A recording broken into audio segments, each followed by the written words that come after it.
Hi, in this video we'll be looking at writing about different topics that may come up in the functional skills writing exam.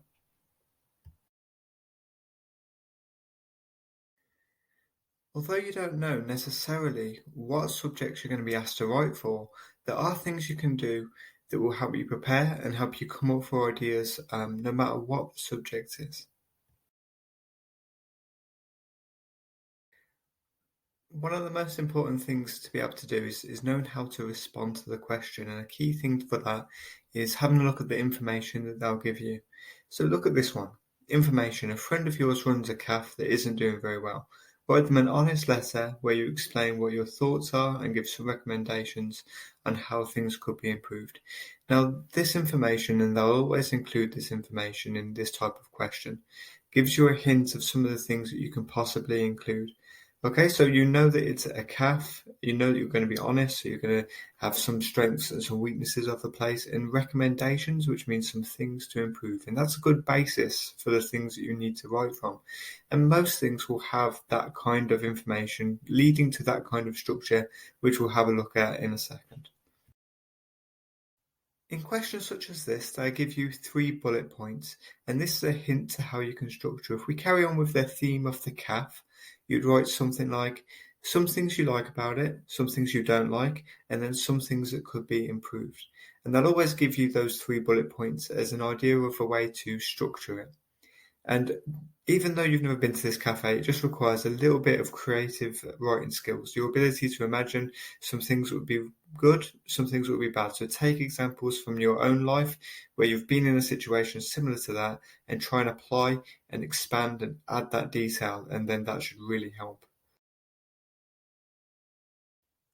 When making a plan, it's really important not to spend too much time going into detail. So what I've done with this one, if we carry on the theme of the calf, I've thought about 4 different elements I can think about. And now these might be positives or negatives, or I might want to be building a recommendation into that. But it depends on you and on your structure. So off the top of my head, I just thought about the appearance. What could I possibly say about the colour scheme and things that could either works well or doesn't work well for it? The prices. So maybe I could make up some costs that are too much and people don't want to buy it. Next, maybe online. Maybe they need an online element. Maybe they need a website. Maybe they need some kind of like app that you can scan on your phone to collect points. And then finally, we've got opening hours. So maybe they close at awkward times. Maybe there'd be a time you could suggest that would be a bit better. For example, for people who are coming in first thing in the morning, like businessmen and stuff like that. So just spend a few moments trying to generate, no matter what the question is, try and generate those ideas, trying to think about the different elements you can include. So just to get you practicing, think about like a situation like a holiday where they've asked you to describe it.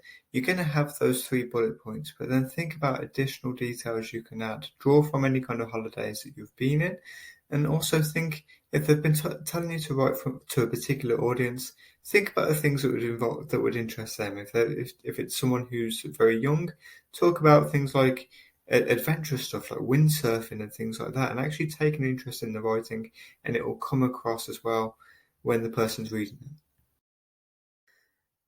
Our final example is what if you were asked to write about mobile phones? So once again, we see the 3 bullet points. So what are the benefits of mobile phones? What are the negatives? Is there anything else you might like to talk about? And that's quite a common thing in these exams. I would use that last one. Is there anything else you might like to talk about?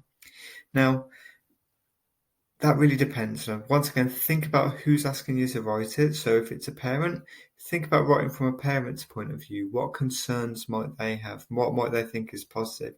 What might they think is negative? And try and just experiment and have a little bit of fun with it. You know, even if you don't particularly believe that social media on a mobile phone could be a bad thing, why not talk about how it could be a bad thing? Or why don't you talk about how it could possibly be a good thing? You know, you could talk about, even though it's slightly exaggerated, you could talk about how social media allows friendships to be maintained and strengthens those relationships and makes them more authentic for young people. Or you could say it's hugely damaging and talk about the negative aspects and addiction to mobile phones and things like that. And always with things like this, if you're unsure about the subject topic, a lot of the information can be gathered just by taking an interest in everyday life, by watching more news channels or reading news sites. I was going to say reading newspapers, but just being aware and soaking up information. And these things tend to come up in the functional skills exams. They're kind of like general knowledge that they're trying to get you to draw from, or you have to use your imagination. Finally, guys, thank you for watching. If you like this video, make sure you click the like button and subscribe for more videos. Thanks a lot.